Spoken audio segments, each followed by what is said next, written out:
Publish केलं जातं, याच्यामध्ये काय राजकारण आहे याची सखोल चौकशी पोलिसांनी करावी अशी विनंती करायला, अशी सूचना करायला मी पोलीस स्टेशनला गेलो होतो। आणि त्याचबरोबर मुंबई महापालिकेचे आयुक्त भूषण गगराणी यांनासुद्धा मी सूचना केलेल्या आहेत की अशा पद्धतीनं खारसारख्या भागामध्ये जर कुठल्याही एखाद्या स्टुडिओमध्ये देशाच्या पंतप्रधानांविषयी किंवा देशाच्या अन्य लोकप्रिय व्यक्तींविषयी काही चित्रीकरण केलं जात असेल आणि ते पूर्ण स्टुडिओ जर अनधिकृत असेल तर त्याच्यावर सुद्धा कारवाई करायला हवी या मताचा मी आहे। आणि त्या माध्यमातून त्यांना सूचना केलेल्या आहेत। तर मुंबई महापालिकेच्या आयुक्तांनी ताबडतोब आजच्या आजच त्यावर कारवाई करण्याची जी सूचना आहे संबंधित सर्व अधिकाऱ्यांना दिलेली आणि त्या पद्धतीने आज ती कारवाई होईल।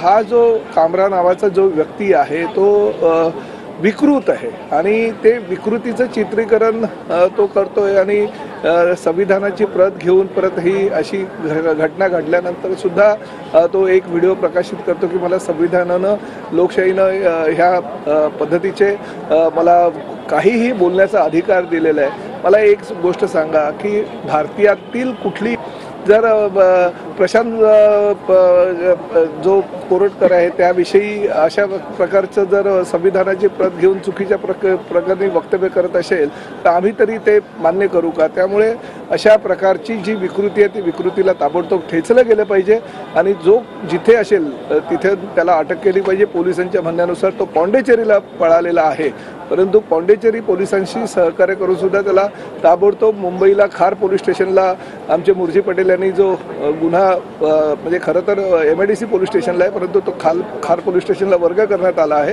तर ताबडतोब त्याला अटक करावी अशी मागणी मी ह्या पक्षाचा मंत्री म्हणून किंवा पक्षाचा पदाधिकारी म्हणून पोलिसांना केलेली आहे। परंतु तोडफोड करण्यात आली आहे। विरोधकांचं असं म्हणणं आहे की सत्ताधारी पक्षाची लोकच अशा पद्धतीनं जर कायदा हातात घेत असेल तर त्यांना गुन्हा कुठल्याही तोडफोडीचं समर्थन आम्ही करणार नाही, किंबहुना ते अयोग्यच आहे असं माझं मत आहे। परंतु शेवटी ही विकृती आहे, या विकृतीला जर वेळेवर ठेचलं गेलं नाही तर ही विकृती अजूनही या मुंबईचं शांत असलेलं वातावरण बिघडवण्याचा प्रयत्न करेल आणि शेवटी आम्ही सुद्धा मंत्री नंतर आहोत परंतु एक शिवसैनिक म्हणून आधी आहोत। आमच्या पक्षाच्या प्रमुखाविषयी किंवा लोकप्रिय मुख्यमंत्री आणि उपमुख्यमंत्र्यांविषयी जर अशा प्रकारचं काही चुकीचं वक्तव्य कोणी करत असेल तर शिवसैनिक ते कदापि सहन करून घेणार नाही।